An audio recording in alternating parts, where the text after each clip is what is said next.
आमच्या पालखीच्या इकडे. तर तुम्ही पाहू शकता आता आमची पालखी कडे निघालेली आहे. तर आता नमस्कार मंडळी, तुमच्या सर्वांचं स्वागत आहे माझ्या यूट्यूब चॅनलवरती. तर आज आपली मुंबई टू नाशिक राईड चालू होणार आहे. तर आज आपला आता सकाळचे वाजले 4. तर फायनली आपण आपल्या घराच्याकडनं निघतोय. तर आपली इकडे लागली आहे KTM RZ 200.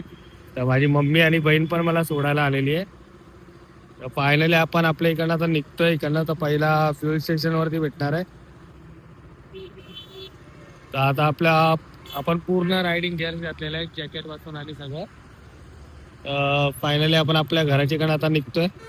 फायनली गाईज आपण आता पोहोचलोय शहापूरला. तुम्ही आता पाहू शकतात पूर्ण म्हणजे कसा व्ह्यू. तर आपण निघालेलो सकाळी म्हणजे 5 वाजता निघालेलो. तरी पण आपण अंदाजे आता वाजले आपले 6:30 पर्यंत टाइम झाला असेल. तर 1.5 तासामध्ये आपण नाही बोलता 70 ते 80 किलोमीटर पार केलेलं आहे. फायनली आपली इकडे KTM पण लागलेली आहे समोर, पाहू शकता तुम्ही इकडे. रोड पण थोडा मुगा, पण आज बघायला गेलं तर थंडी एवढी खूप आहे ना, खूप म्हणजे खूप. एवढा घाटाला झालाय गाडीवरती. तर पण काही असू दे, आज आपल्याला म्हणजे आपली राईड नाशिकला आपण आज राईड करतोय. तर आपला आज डे 1 आहे. तर आपण फायनली आज आपला स्पॉट असणार आहे. बघूया आपण तिकडे छोटा मोठा स्पॉट बघून थांबणार आहे. आणि आपण नेक्स्ट डे म्हणजे उद्या आज रात्री आपण शिर्डीला दर्शन करणार आहे. म्हणजे आपल्याला सकाळी पहाटे 4 वाजता दर्शन करायचंय. आणि आमच्या इकडनं विलेपार्लेमधून एक पालखी निघालेली साईबाबांची. तर फायनली आम्ही तिकडे पालखी सोबतच जाणार आहे आतमध्ये.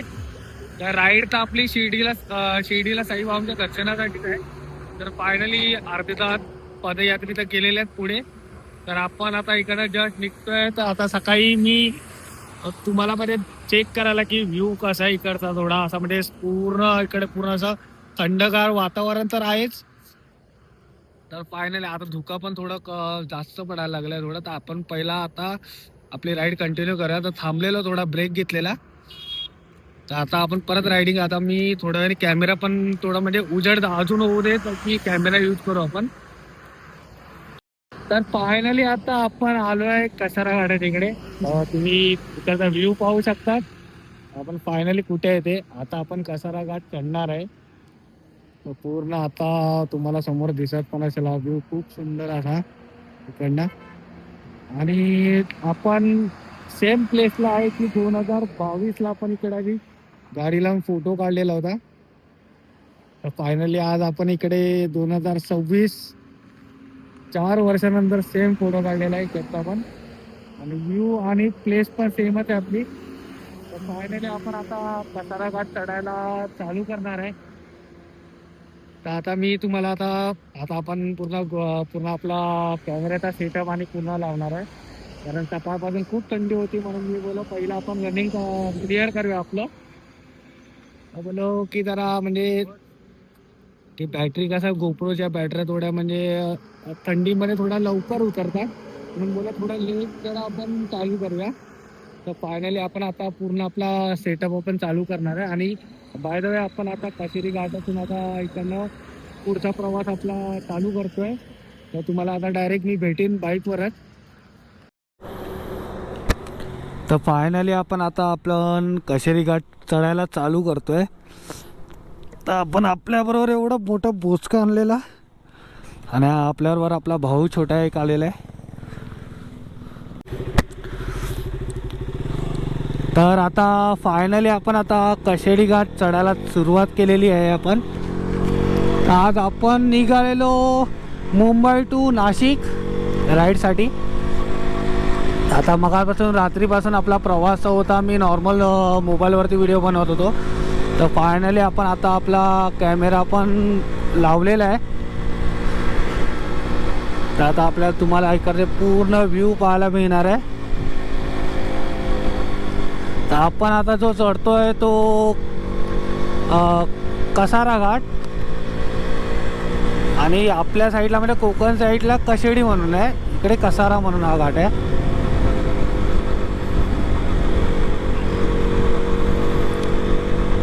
फायनली एवढं आहे ना, खरं बोलू ना, एवढं की एवढी थंडी होती रात्रभर, तरी पण आम्ही निमान 5 वाजता सकाळी पहाटे निघालेलो होतो. तर आत्ता वाजले आपले 7:30 काय 7:30च्या आसपास आपले काहीतरी टाईम झालेला आहे.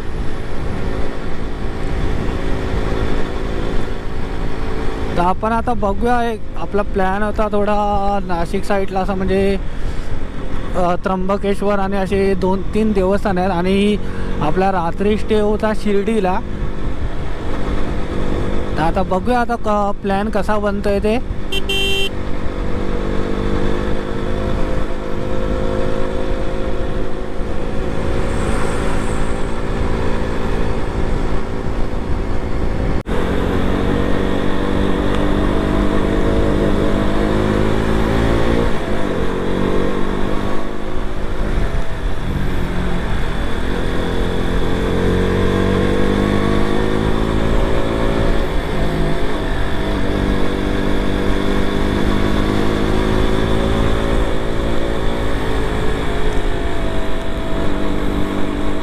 फायनली आपला कसारा घाट आता उतरून तर झालेला आहे. तर आपला नॉर्मल आता तरी रोड खूप इकडचे सुंदर बनवलेले आहेत. आता तरी खूप रोडची कामं केली आहेत या साईडला.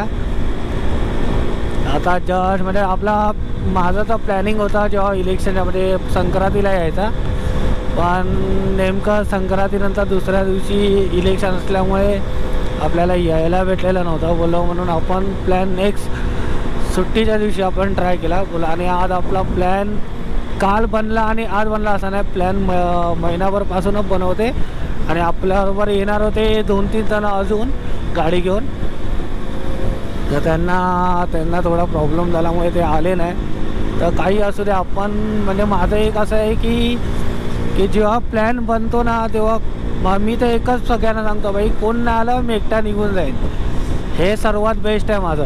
तर टायमाचा म्हणजे एकच गोष्ट असते की बाई माझ्या दुसरा कोणामुळे राईड कॅन्सल नाही करायची कधी. आणि मी तुम्हाला मध्ये सांगितलेलं होतं तसं पण की आपली थोड्याच महिन्यामध्ये बोललो आता आपली लॉंग राईड होणार आहे. कारण आता मुंबईमध्ये खूप फिरून दमलेलं, बोला थोडंसं लांब गेलेलं बरं आहे.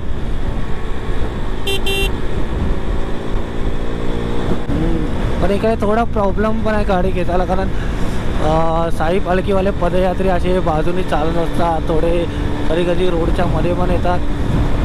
तर त्याच्यामुळे थोडा प्रॉब्लेम होता. तर जास्त म्हणजे खरं म्हणजे आज म्हणजे जेवढे या रोडवरती जे माणसं असतील म्हणजे थोडं सावकाश बघूनच हे करायचं. आणि आता खूप म्हणजे 2-3 वर्षामध्ये एवढं डेव्हलप झालं आहे की पदयात्रेसाठी असा बाजूने लेफ्ट साईडने असा छोटा रोड पण चालू केलेला आहे. तुम्ही पाहू शकता असा लेफ्ट साईडला माझा जो एक छोटा रोड आहे असा तो पूर्ण पदयात्रेसाठी जेवढ्या साई पालख्या ना ते सगळ्या त्या रोडवरून जाणार. कारण एक्सप्रेस म्हणजे गाड्यांमुळे कोणाला नुकसान झालं नाही पाहिजे असा शॉट होता. आणि इकडे तुम्ही पाहू शकता की नाकाबंदी आणि सगळं आहे.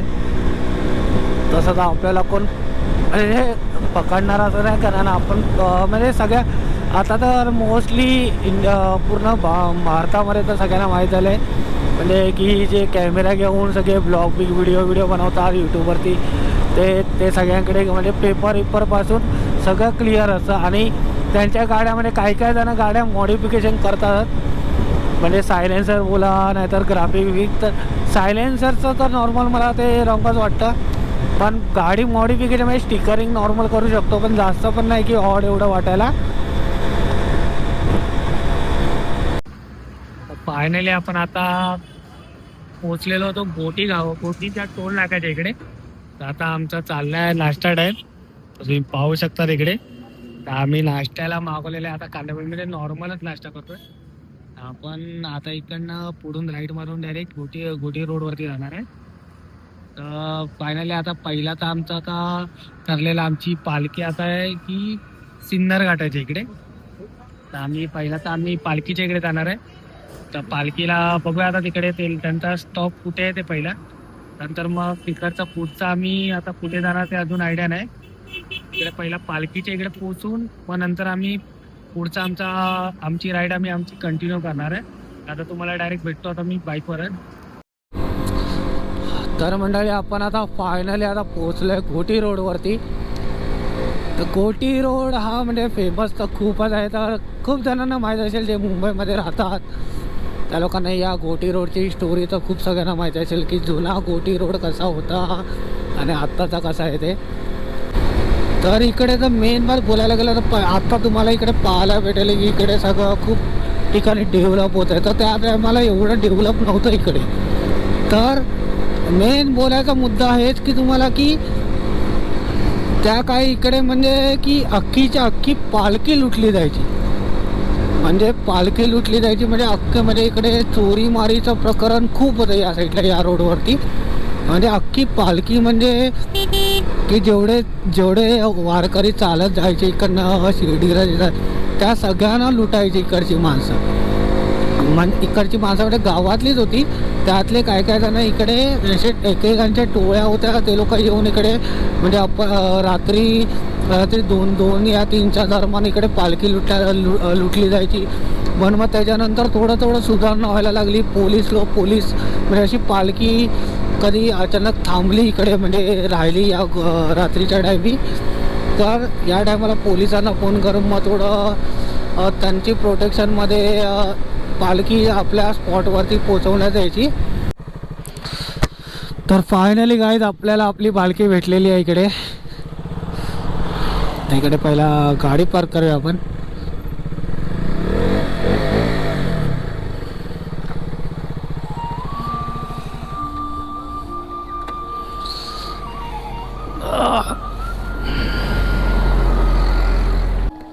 आता भाऊ आलेला इकडे पालखीतून. ओम साईराम भाऊ.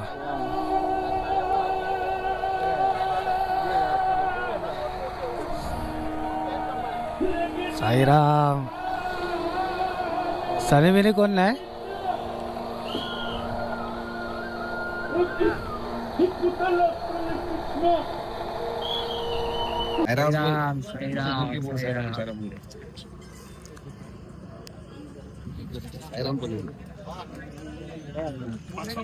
फायनली आपण आपल्या पालखीच्या इकडे तर आलेलो. तर तुम्ही पाहू शकता इकडे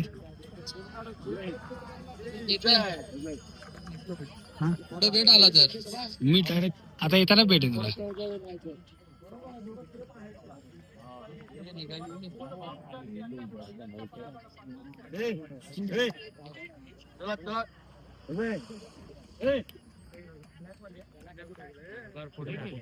आम्ही आता पोहोचलेलो आमच्या पालखीच्या इकडे. तर तुम्ही पाहू शकता आता आमची पालखी काय निघालेली आहे. तर आता हे तर आता परवा पोचणार. तर तुम्हाला आता मी डायरेक्ट आता गाडीवरच भेटेन. तर फायनली गाईज आपण आता शिर्डीला आता पोचलेलो आहे. तर तुम्ही एखादा व्ह्यू पाहू शकतात. तर आम्ही दर्शन आत्ता तरी घेणार नाही. थोडं आराम करून झाल्यानंतर आम्ही दर्शन घेणार आहे.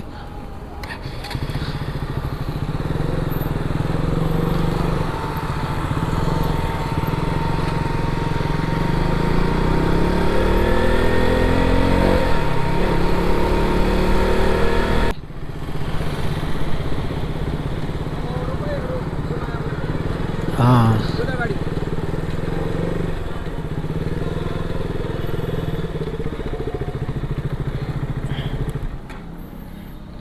तर फायनली गाईज आपण आता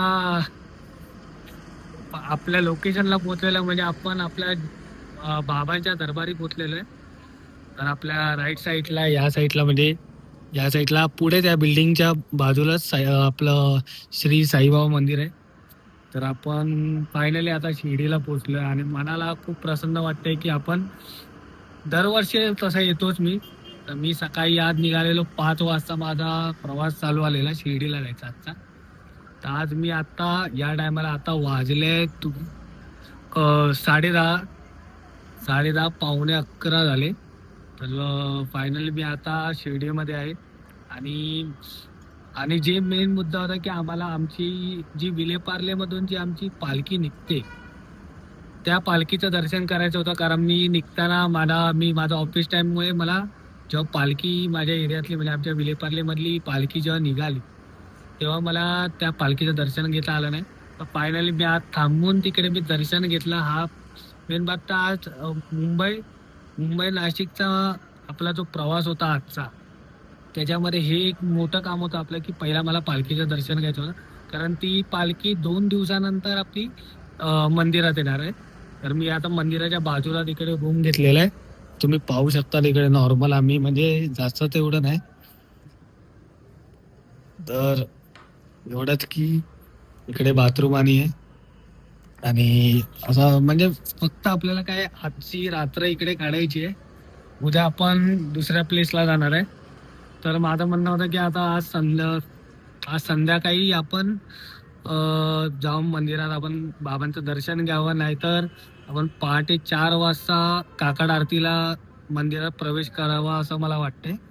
आता बघूया काय प्लॅन बनतो. तर मी आजचा आपला डे 1चा ब्लॉग आता इकडेच क्लोज करतोय. तर बाकीच्या नेक्स्टचा ब्लॉग मी बनवीनच तुम्हाला, कारण मंदिरात तर कॅमेरा अलाउड नाही आहे. तर त्याच्यामुळे आपण मंदिरात तर आपल्याला व्हिडिओ भेटणार नाही, बाहेरच्या व्हिडिओ काढायला भेटतील. जेवढा काढू शकतो तेवढा आपण प्रयत्न करू. आणि मी तुम्हाला सांगू इच्छितो की आजचा व्लॉग आपण इकडेच एंड करतोय. तर आपण फायनली मुंबई टू नाशिक हा प्रवास आजचा आपला एका दिवसाचा होता, तो आजचा एंड झालाय. तर तुम्ही जेवढ्या लोकांना व्हिडिओ आवडेल, ज्यांनी म्हणजे आता बघायला गेलं तर खूप असे सुंदर असे रोड बनवलेले आहे तिकडे. तर फायनली आता तुम्ही इकडे या आणि पहा तुम्ही आता की कसे आता नवीन रोड खूप झालेले आहेत. आणि आताचं म्हणजे जे सिन्नर पासून जे शिर्डीपर्यंत एक्सप्रेस हायवे बनवला तो खूप सुंदर आहे.